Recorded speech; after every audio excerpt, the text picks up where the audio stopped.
বিসমিল্লাহির রহমানির রহিম। প্রিয় শিক্ষার্থী বন্ধুরা, আসসালামু আলাইকুম ওয়া রাহমাতুল্লাহ। আজকের অনলাইন ক্লাসে নবম এবং দশম শ্রেণীর শিক্ষার্থীদের স্বাগতম। আমি নবম এবং দশম শ্রেণীদের আজকে আমি তোমাদেরকে দর্পণ নিয়ে কথা বলবো। আলোক অধ্যায় ৮ দর্পণ একটি গুরুত্বপূর্ণ আলোচনা। আমি দর্পণের উপর বেশ কয়েকটা ক্লাস নেব। আজকে প্রাথমিকভাবে তোমাদেরকে দর্পণের পরিচয় নিয়ে আমি কথা বলবো। প্রথমত আসো, দর্পণ কি? যে মসৃণ তলে দর্পণ, যে মসৃণ তলে আলোর নিয়মিত প্রতিফলন ঘটে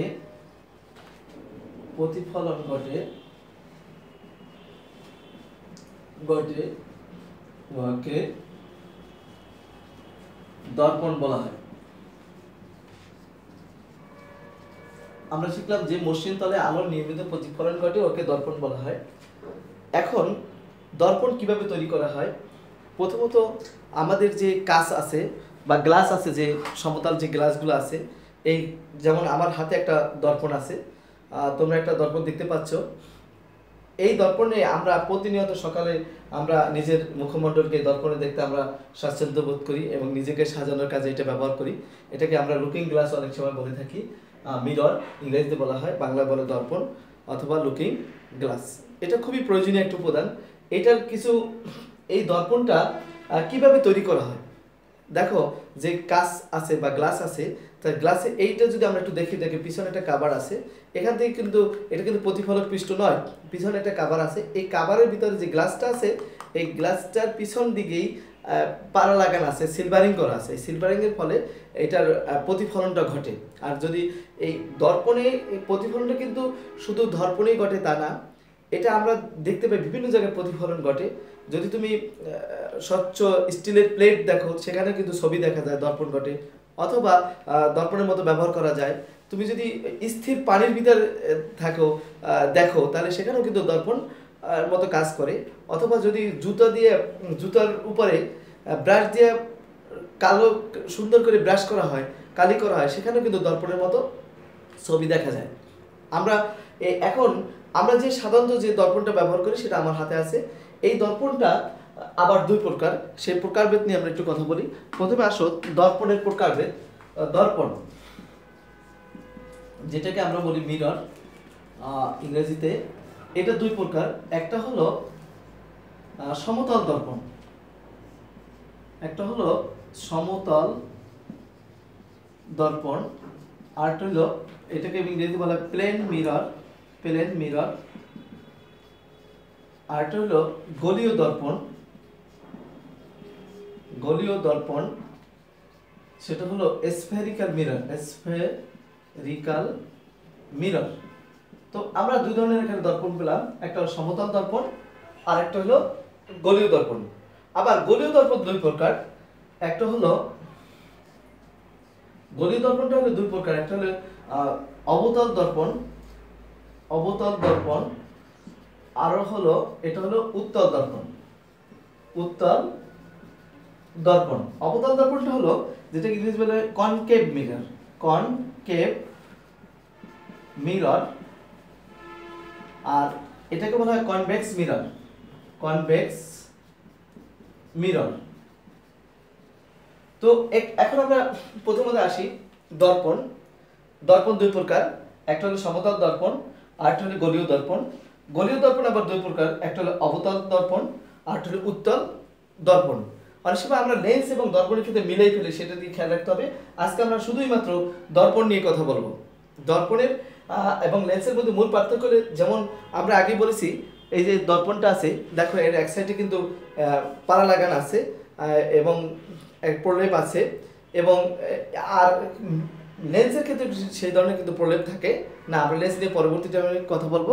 এবার আসো, তো এই দর্পণ হলো যে মসৃণ তলে আলোর নিয়মিত প্রতিফলন ঘটে তাকে দর্পণ বলে। দর্পণের প্রতিফলক পৃষ্ঠ, এটা হলো এক সাইড হলো পারা লাগান বা সিলভারিং করা, আরেক সাইড হলো প্রতিফলক পৃষ্ঠ। এই প্রতিফলক পৃষ্ঠ আলোকরশ্মি প্রতিফলিত হয় এবং যার কারণে আমরা বিম্ব দেখতে পাই। কিন্তু দেখা গেছে এই সমতল দর্পণ, এই সমতল দর্পণকেই আমরা মূলত দর্পণ বলে থাকি।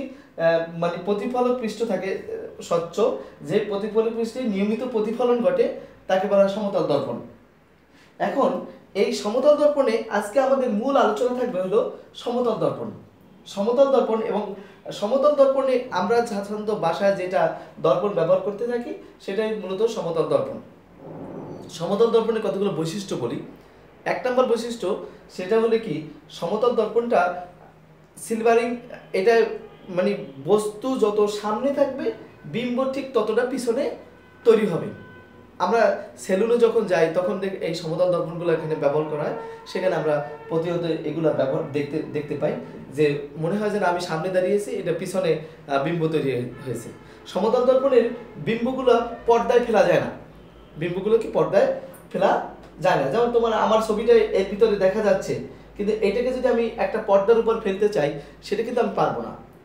কিন্তু এবার সেটা কিন্তু আবার এই লেন্স দিয়ে বা অন্যভাবে ফেলা যায়, সেটা আমরা পরে আলোচনা করব।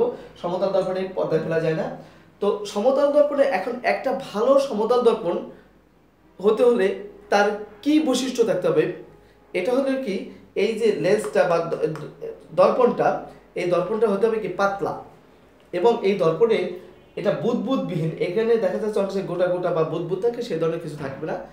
যে প্রলেপটা লাগানো থাকবে সেটা সুন্দর করে, বা সেখানে কোনো গ্যাপস থাকবে না, এবং ভালো প্রলেপ লাগানো থাকবে আর সিলভারিং করা থাকবে, সেটাই। আবার সমতল দর্পণের বস্তু স্পষ্টভাবে দেখা যাবে, নিয়মিত প্রতিফলনটা যেন স্পষ্ট হয়, সেটা স্পষ্টভাবে দেখা যাবে।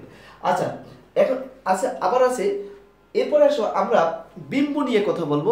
দর্পণে যেহেতু বিম্ব তৈরি হয় সেটা নিয়ে আমরা কথা বলবো। এবারে আমরা বিম্ব কাকে বলে সেটা নিয়ে একটু কথা বলি। বিম্ব কি? এবার একটা সমতল দর্পণ আমরা একটা এঁকে ফেলি, একটু লক্ষ্য করো। এখানে এই সিলভারিংটা আমরা এই ডট রেখা দিয়ে আমরা দেখাচ্ছি সিলভারিং। এখন কোনো একটা বস্তু আছে এখানে, এই বস্তু থেকে আলোকরশ্মি, মনে করে এই একটা বস্তু আছে, ও থেকে আলোকরশ্মি দর্পণে আসলো। দর্পণে আসার পরে কিভাবে আসলো একটু দেখো। এই দর্পণে আসলো, এই আসার পরে টি বিন্দুতে আপতিত হওয়ার পর টি ও পথে প্রতিফলিত হলো। অপর একটা রশ্মি তির্যকভাবে আসলো। এই তির্যকভাবে আসলে আবার সেটা আবার তির্যকভাবে প্রতিফলিত হয়ে গেল। এখন যদি আমি এই দুইটাকে পিছনের দিকে, এটাকে পিছনের দিকে বর্ধিত করি এবং এটাকেও যদি আমরা বর্ধিত করে দেই, দেখা যাবে যে ওরা একটা বিন্দুতে, মনে করে আই বিন্দুতে মিলিত হয়েছে। এই আই বিন্দুতেই মূলত বিম্ব তৈরি হয়েছে। এখন প্রশ্ন হলো বিম্ব কাকে বলে? আমরা যে সমতল দর্পণে বিম্বটা দেখতে পাই, আয়নাতে আমরা বা মিররে যে বিম্বটা দেখতে পাই সেটা তো পিছনের দিকে দেখতে পাই। তোমরা একটু খেয়াল করেই দেখবা সেখানে পিছনের দিকে দেখতে পাওয়া যায়। এই বিম্বটা কাকে বলে? কোনো বস্তু থেকে বা কোনো বিন্দু থেকে আলোক রশ্মি কোনো দর্পণে আপতিত হওয়ার পর প্রতিফলিত বা প্রতিসরিত হয়ে দ্বিতীয় কোনো যদি বিন্দুতে মিলিত হয়, অথবা দ্বিতীয় কোনো বিন্দু থেকে অপসৃত হয়েছে বলে মনে হয়, এই দ্বিতীয় বিন্দুটাকে বলা হয় প্রথম বিন্দুর বিম্ব বা প্রতিবিম্ব। আমি আবার বলছি, কোনো একটি বিন্দু থেকে আলোক রশ্মি কোনো দর্পণে আপতিত হওয়ার পর দ্বিতীয় কোনো বিন্দুতে যদি মিলিত হয়, ডাইরেক্ট যদি মিলিত হয়, এটা কিন্তু ডাইরেক্ট মিলিত হয়নি, অথবা দ্বিতীয় কোনো বিন্দুতে মিলিত হয়েছে বলে মনে হয়, এই দ্বিতীয় বিন্দুটাকে বলা হয় প্রথম বিন্দুর বিম্ব বা প্রতিবিম্ব। এখন দেখো ও বিন্দুর বিম্বটা পাইছি আই বিন্দুতে, এখানে ও বিন্দুর বিম্বটা পাইছে আই বিন্দুতে, এটা হলো অবাস্তব একটা বিম্ব। আবার এই অবাস্তব বিম্বটা কেন তৈরি হয়েছে সেটা আমরা বলতে পারি এই জন্য যে এখানে দেখো ডাইরেক্টলি যে এটা মিলিত হয়নি। আর একটা বাস্তব বিম্ব আমরা দেখাই, সাধারণত সমতল দর্পণে বাস্তব বিম্ব হয় না, আমরা গোলীয় দর্পণ দিয়ে দেখাই।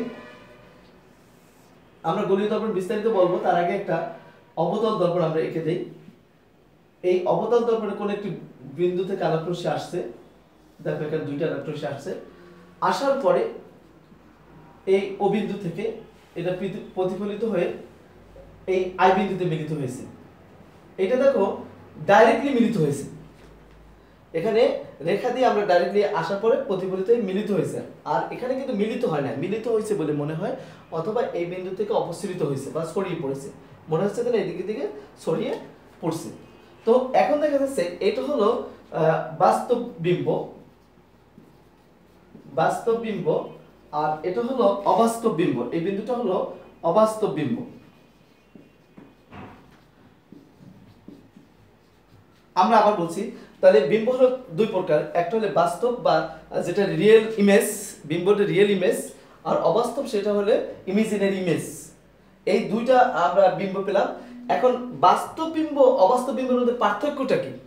পার্থক্যটা হলে যদি আমরা একটু দেখি তাহলে দেখতে পাবো যে বাস্তব বিম্ব ডাইরেক্টলি মিলিত হয়েছে, রশ্মি চিত্রের মাধ্যমে আমরা মিলিত এটা দেখাতে পেরেছি, কিন্তু অবাস্তব বিম্বটা ডাইরেক্টলি মিলিত হয় না, আমরা এটাকে পিছনে টেনে দিয়ে মিলিত করেছি। তারপরে আসো বাস্তব বিম্ব পর্দায় ফেলা যায়। এটা যদি আমি এখানে একটা পর্দা রাখতাম, তাই এখানে একটা বিম্ব, এটার মধ্যে একটা বিম্ব তৈরি হতো এই সামনে পর্দা রাখলে, কিন্তু দেখো এটা তো মিলিতই হয় না, এখানে পর্দা রেখে বিম্বটা দেখানো যায় না। অবাস্তব বিম্ব পর্দায় ফেলা যায় না। বাস্তব বিম্ব সাধারণত কোথায় কোথায় আঁকা যায়? অবতল দর্পণে, এবং বাস্তব বিম্ব তৈরি করা হয় অবতল দর্পণে, কিন্তু সকল দর্পণেই প্রায় অবাস্তব বিম্ব তৈরি করা যায়, সকল দর্পণেই অবাস্তব বিন্দু তৈরি হয়। বাস্তব বিম্বগুলো আমরা সিনেমা দেখি অনেক সময়, সিনেমা হলে সেখানে বাস্তব বিম্ব তৈরি হয়, আর কিন্তু এই অবাস্তব বিম্ব কিন্তু সিনেমা হলে সেটা দেখা যায় না। এখন আমরা বেশ কয়েকটা পার্থক্য এখানে করতে পারি। তো এবারে আমরা এই আজকে যেহেতু আমাদের দর্পণ নিয়ে নিয়মিত দর্পণ অর্থাৎ সমতল দর্পণ নিয়ে কথা বলবো, এবার আজকে আমরা দেখাবো যে সমতল দর্পণের বিম্ব গঠন, এটার বিস্তারিত আমরা কথা বলবো। তার সমতল দর্পণের বেশ কয়েকটা বৈশিষ্ট্য আছে। এক নম্বর বৈশিষ্ট্য আমরা তোমাদেরকে আগেই বলেছি যে বস্তু যত সামনে হবে, বস্তু দর্পণ থেকে যত দূরে হবে বা সামনে হবে, বিম্ব ঠিক ততটা দূরে হবে। আমি একটা প্রমাণ তোমাদের দেখাবো যে ও টি সমান সমান টি আই, এটা হলো আই, ও টি এবং টি আই। লক্ষ্য করো এখানে এই ছবিটি দিয়ে আমরা দেখি M1 M2 একটি সমতল দর্পণ, ও হলো লক্ষ্য বস্তু। আমি প্রমাণটা দেখাচ্ছি, ও থেকে আলোকরশ্মি দর্পণের টি বিন্দুতে আপতিত হওয়ার পর ওই টিও পথে প্রতিফলিত হলো, অপর একটি আলোকরশ্মি দর্পণের, এখানে তুমি একটা নাম দিতে পারো যে কিউ বিন্দুতে আপতিত হওয়ার পর কিউ আর পথে প্রতিফলিত হলো। এবার এই কিউ আর কে পিছনের দিকে এবং ওটিকে সামনের দিকে যদি আমরা বর্ধিত করি, উহারা আই বিন্দুতে মিলিত হয়েছে, উহারা আই বিন্দুতে মিলিত হয়েছে। এবার আমাকে দেখাতে হবে যে যেহেতু বস্তু যত সামনে হবে, বিম্ব ঠিক ততটাই পিছনে হবে। প্রথমে তো আসো যে এই বাহুটা অর্থাৎ ওটি সমান্তরাল, এখানে আমরা একটা লম্ব এঁকে দিই পি, ওটি সমান্তরাল হলো কিউপি এবং ও কিউ উহাদের ছেদক, ও কিউ উহাদের ছেদক। দেখো এখানে একটা কোণ তৈরি হয়েছে যে আপতিত রশ্মি অবিলম্বের সাথে যে কোণ তৈরি করে সেটাকে আমরা বলি আই, প্রতিফলিত রশ্মি অবিলম্বের সাথে যে কোণ তৈরি করে সেটাকে বলি আমরা আর। যেহেতু এই বাহুটা সমান্তরাল, এই বাহুটা উহাদের ছেদক, তাহলে বলা যায় আই এটা এই কোণ আর এই কোণ সমান, অর্থাৎ বলা যায় টি ও কিউ কোণ সমান সমান হলো ও কিউ পি কোণ সমান সমান আই কোণ। আবার দেখো এই যে এই বাহুটা সমান্তরাল, এই বাহুটা উহাদের ছেদক, তাহলে আমরা বলতে পারি যে ও আই সমান্তরাল হলো কিউপি, আই কিউ আর উহাদের ছেদক। এখন আই কিউ আর উহাদের ছেদক যদি হয়, তাহলে আমরা বলতে পারি যে পি কিউ আর কোণ সমান সমান টি আই কিউ কোণ সমান সমান আর কোণ। তাহলে এই কোণটা পেলাম আমরা আর কোণ। একটু যদি আমরা লক্ষ্য করি যে এই কোণটা সমান সমান এই কোণটা কেন একান্তর কোণ হিসাবে সমান, এই কোণটা এবং এই কোণটা সমান কেননা ওরা অনুরূপ কোণ হিসাবে সমান, আমরা জ্যামিতির মতো লিখতে পারি যে এইভাবে সমান্তরাল দিয়ে এই প্রথমে আমরা দেখাইছি সেভাবে। তো এখন দেখো দুইটা ত্রিভুজ এখানে হয়েছে, একটু লক্ষ্য করো দুইটা ত্রিভুজের মধ্যে রয়েছে, একটা ত্রিভুজ হলো যে এখানে একটা ত্রিভুজ, একটা ত্রিভুজ, দুই ত্রিভুজের মধ্যে একটা হলো যে ও টি ত্রিভুজ, ও টি কিউ, ও ত্রিভুজ টি আই কিউ। এই দুই ত্রিভুজের মধ্যে দেখো আমরা দেখাতে পারি যে এই কোণটা সমান, কারণ আমরা জানি আপতন কোণ প্রতিফলন কোণ সমান, অর্থাৎ আই কোণ সমান আর কোণ, যেহেতু আই কোণ সমান আর কোণ, তাহলে আমরা বলতে পারি যে টি ও কিউ কোণ সমান সমান হবে টি আই কিউ কোণ, অর্থাৎ আই কোণ সমান আর কোণ। তাহলে সেটাই আমরা লিখি, এই দুটো ত্রিভুজের মধ্যে লেখা যায় কি টি ও কিউ কোণ সমান সমান টি আই কিউ কোণ, টি আই কিউ কোণ এবং টি ও কিউ কোণ, অর্থাৎ এই কোণটা এবং এই কোণটা সমান। আবার দেখো যেহেতু এটা সমকোণী ত্রিভুজ, যে এটা লম্ব এবং টি কিউ উহাদের কি সাধারণ বাহু, সাধারণ বাহু।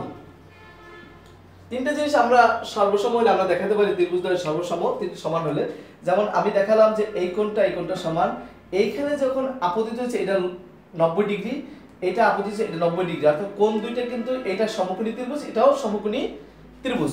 তাহলে দেখো এই কোণটা সমান, সেটা আমি আর দেখলাম না কারণ যেহেতু ত্রিভুজ দুটো সমকোণী বলে দিয়েছি, এবং এই কোণ সমান এই বাহু উহাদের সাধারণ বাহু, অর্থাৎ ত্রিভুজ দ্বয় সর্বসম। আমরা আবার প্রথম থেকে আসি যে এই কোণ সমান এই বাহু টি কিউ উহাদের সাধারণ বাহু, এবং এই কোণটা সমান, অর্থাৎ এটাকে বলা যায় আই টি কিউ কোণ ও টি কিউ কোণও সমান। অর্থাৎ কেন সমান, এটা কি সমকোণ বা 90 ডিগ্রি, অর্থাৎ ত্রিভুজ দ্বয় সর্বসম। আর ত্রিভুজ দ্বয় যদি সর্বসম হয় তাহলে আমরা বলতে পারি যে ও টি সমান সমান ও আই, মানে হলো বস্তু যত সামনে হবে দর্পণের বিম্ব ঠিক ততটুকুই পিছনে হবে। সমতল দর্পণের ভালো সমতল দর্পণে আমরা বলতে এটাও বুঝি বস্তু সঠিকভাবে যতটুকু সামনে থাকবে বিম্ব ততটুকুই পিছনে থাকবে। আরেকটা সমতল দর্পণের বৈশিষ্ট্য আমি তোমাদেরকে দেখাবো, অনেক বৈশিষ্ট্য আছে, সেটা হলো বিম্ব সমতল দর্পণের সামনে যদি কোনো বস্তু রাখা হয় ঠিক একই দূরত্বে সমান বিম্ব তৈরি হবে। কিভাবে তৈরি হয় সেটা একটু দেখো, তোমরা একটু লক্ষ্য করো। আবার আমরা একটা সমতল দর্পণ আঁকি, এই সমতল দর্পণ এটা হলো M1 আর এটা হলো M2। এখানে আমি এই রেখাটা একটু শুরুতেই বাড়িয়ে দিলাম। এখানে একটা বস্তু আছে, মনে করো যেগুলো একজন মানুষ বা বস্তু এখানে আছে, পিকিউ একটা বস্তু, আর M1 M2 একটি সমতল দর্পণ। তো এই বস্তুটা সাধারণত আমরা তো এই বস্তু পূর্ণ বিম্ব আমরা এই দর্পণের মাধ্যমে দেখতে চাই, এবং এই বিম্বটা তৈরি হবে ঠিক এইটা যতটুকু দূরত্বে আছে ঠিক ততটুকু দূরত্বে। আমি বিম্বটা আগে এঁকে নিই, আঁকা বোঝার সুবিধার্থে এঁকে নিই, এটা আগে আঁকা যাবে না, তো তোমাদেরকে আঁকার একটা কৌশল দেখানোর জন্য আমি এঁকে নিই, কারণ এটা সঠিকভাবে আঁকার জন্য একটা কৌশল দেখাচ্ছি।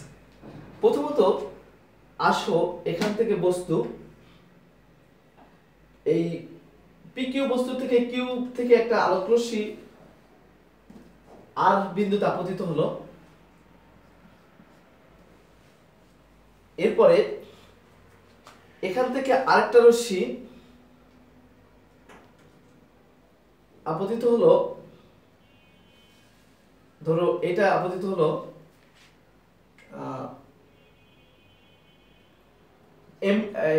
আর এস বিন্দুতে আপতিত হলো। তো এবার আমরা এটা আপতিত হওয়ার পর একটু লক্ষ্য করো, এইটা প্রতিফলিত হবে, এই প্রতিফলিত হয়ে এদিক চলে গেল, আর পিছনের দিকে আমরা এটা বর্ধিত করলাম, এটা কিউ প্রাইম বিন্দুতে মিলিত হলো, এটা প্রতিফলিত হয়ে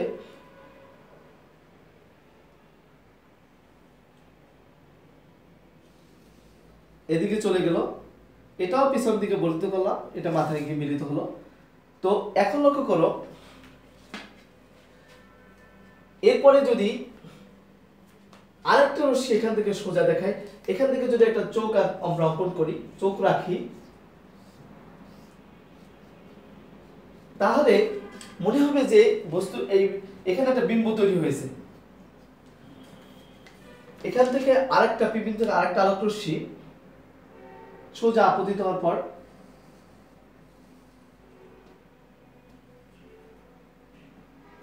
এটাও প্রতিফলিত হয়ে চোখে যাই পড়বে, সবগুলো যে চোখে যাই পড়বে। তো এই চোখে আমরা বস্তুটা দেখতে পাবো আপতিত রশ্মি এখান থেকে এখানে গেছে, এখান থেকে এখানে গেছে। তো আমরা প্রথমত আবার আসি, কিভাবে বিম্বটা আমরা তৈরি করলাম। পি কিউ একটি লক্ষ্য বস্তু, এই কিউ থেকে একটা আলোক রশ্মি দর্পণের আর বিন্দুতে আপতিত হওয়ার পরে আর থেকে প্রতিফলিত হয়ে চোখে এসে পড়লো। পি থেকে একটা আলোক রশ্মি মানে এর উপরের পৃষ্ঠ থেকে একটা আলোক রশ্মি এস বিন্দুতে আপতিত হওয়ার পর সেটাও চোখে পড়লো। এই দুইটা রশ্মিকে পিছনের দিকে বর্ধিত করলে একটা কিউ প্রাইম বিন্দুতে পি প্রাইম বিন্দুতে মিলিত হয়। এই কিউ প্রাইম এবং পি প্রাইম যোগ করলে একটা বিম্ব পাই এই বস্তু। এইটাই হলো পি কিউর একটি অবাস্তব বিম্ব তৈরি হলো। কিন্তু এটা দেখা যাচ্ছে যে এই আমরা এইটার দৈর্ঘ্য এবং এইটার দৈর্ঘ্য কি সমান, অর্থাৎ বস্তুর দৈর্ঘ্য প্রতিবিম্বের দৈর্ঘ্য সমান এবং বস্তু যত দূরে আছে বিম্ব ঠিক ততটাই দূরে তৈরি হয়েছে, আমরা সেটা দেখতে পাচ্ছি।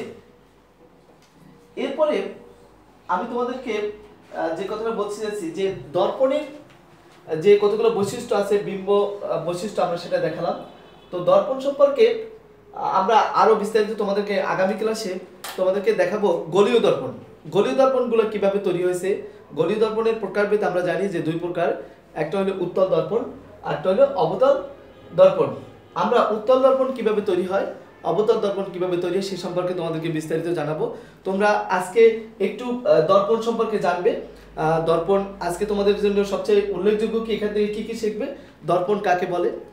একটা প্রশ্নগুলো আমি একটু মোটামুটি বলে দিচ্ছি যে তোমাদের এখান থেকে শিক্ষণীয় প্রশ্নগুলো যে তোমরা কি কি শিখলেই হবে। এক নম্বর হলো দর্পণ কাকে বলে,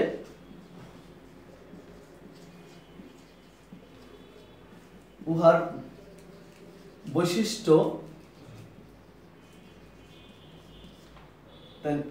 এবং ভালো সমতল দর্পণের বৈশিষ্ট্যগুলো শিখবা। 3 নম্বরে দর্পণে বিম্ব কাকে বলে,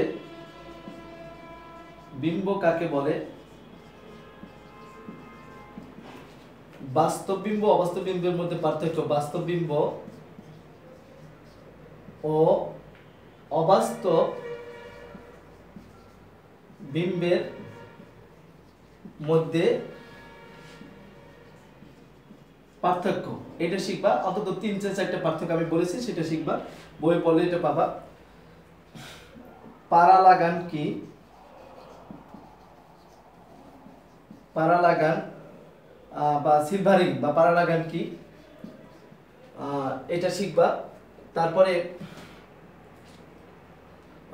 বস্তু, আচ্ছা পারালাগান এটা আমরা একটু বুঝি, এটা তো তোমরা এমনি জানো। বস্তু দর্পণের যত সামনে হবে বিম্ব ঠিক ততটা পিছনে হবে প্রমাণ করো। এটা তোমরা চিত্র এঁকে প্রমাণটা দেখাবা, এটা চিত্র এঁকে তোমরা এই প্রমাণটা দেখাবা। আর একটা জিনিস দেখাবো হলো লক্ষ্য বস্তুতে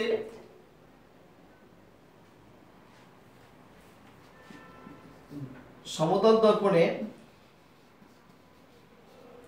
বিম্বের আকার বস্তুর আকারের সমান হয়, সমান। এর চিত্রটা তোমরা একটু দেখাবা, ব্যাখ্যা দিবা। এই কয়টা জিনিস তোমরা একটু ভালো করে শিখবা। তো আগামী ক্লাসে তোমাদেরকে আমি সমতল দর্পণ আজকে দেখালাম এবং গলীয় দর্পণগুলো দেখাবো। সবাই বাসায় একটু লেখাপড়া করতে হবে, জানতে হবে, এগুলো হলো বেসিক নিডস। তারপরে এর থেকে তোমাদের আরও বিস্তারিত কিছু জানার প্রয়োজন আছে, সেটা আমি তোমাদেরকে পরবর্তী ভিডিও ক্লাসে দেখাবো। সবাই ভালো থেকো, সুস্থ থেকো, সবাইকে ধন্যবাদ। আসসালামু আলাইকুম ওয়া রাহমাতুল্লাহ।